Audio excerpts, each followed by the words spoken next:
জেলা পর্যায়ে বিদেশ ফেরত অভিবাসীদের জন্য চাঁপাইনবাবগঞ্জে কার্যকর রেফারেল সার্ভিস বিষয়ক কর্মশালা অনুষ্ঠিত হয়েছে। বুধবার 10 ডিসেম্বর জেলা প্রশাসকের কার্যালয় সম্মেলন কক্ষে ব্র্যাকের improvement sustainable reintegration of Bangladeshi return migrants প্রত্যাশা প্রকল্পের আওতায় এই কর্মশালা অনুষ্ঠিত হয়। কর্মশালায় বিদেশে যাওয়া ও থাকাকালীন সময় নির্যাতিত হলে করণীয় নিয়ে আলোচনা করা হয়। এছাড়া ক্ষতিগ্রস্ত হয়ে বিদেশ থেকে ফেরত এসে সরকারি ও বেসরকারি প্রতিষ্ঠান থেকে প্রশিক্ষণ ও আত্মকর্মসংস্থান সৃষ্টির বিভিন্ন উপায় নিয়ে পরামর্শ দেন বক্তারা। পাশাপাশি কর্মশালায় দক্ষ ও অভিজ্ঞ জনশক্তি তৈরির উপর গুরুত্ব দেন তারা। এতে প্রধান অতিথি হিসেবে উপস্থিত থেকে বক্তব্য রাখেন জেলা প্রশাসক সাদাত হোসেন মাসুদ।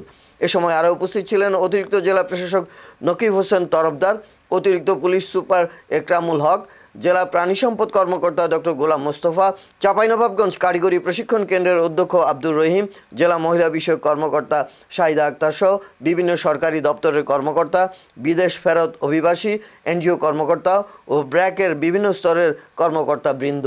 প্রত্যেকটি মানুষের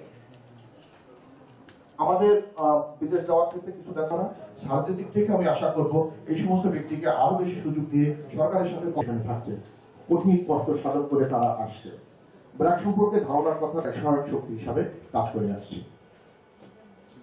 ব্র্যাক মাইগ্রেশন প্রোগ্রাম এই প্রকল্পটি 15 জেলায় চলমান আছে, কিন্তু আমরা 64টা ডিস্ট্রিক্ট কভার করি 15টি এই এমআরএসি বা নতুন আসছে। আপনারা জানেন যে আমাদের বিদেশ থেকে যে ভাই বোনেরা প্রিয় তার অনেক সময় তাদের বাড়ির জন্য যে ফ্লাইটগুলোর আমরা খবর পাই যে তারা আসতেছে, চাকার ফ্লাইট হোক আর যেভাবে হোক, আবার যারা বাসা বাড়ির কাজে দিয়েছে ওইখানে কাজ করতে লাগলো। এটা হাজারো গল্প একই রকম। গাইবান্ধা তো ছিলাম ওখানে এনজিও। আমাদের হয়তো বা এই যে ধোঁকার যে পরিমাণটা সেটা কমে আসবে এবং তারাও দায়বদ্ধ। সমস্ত কিছু বিক্রি করে বিদেশ যাওয়ার চেষ্টা করে। প্রথমে তার নিকটাত্মীয় বিশ্ব এখানে যারা অ্যাক্টিভ বা নন অ্যাক্টিভ, যারা ব্ল্যাক লিস্টের তালিকা থাকে, অনেকে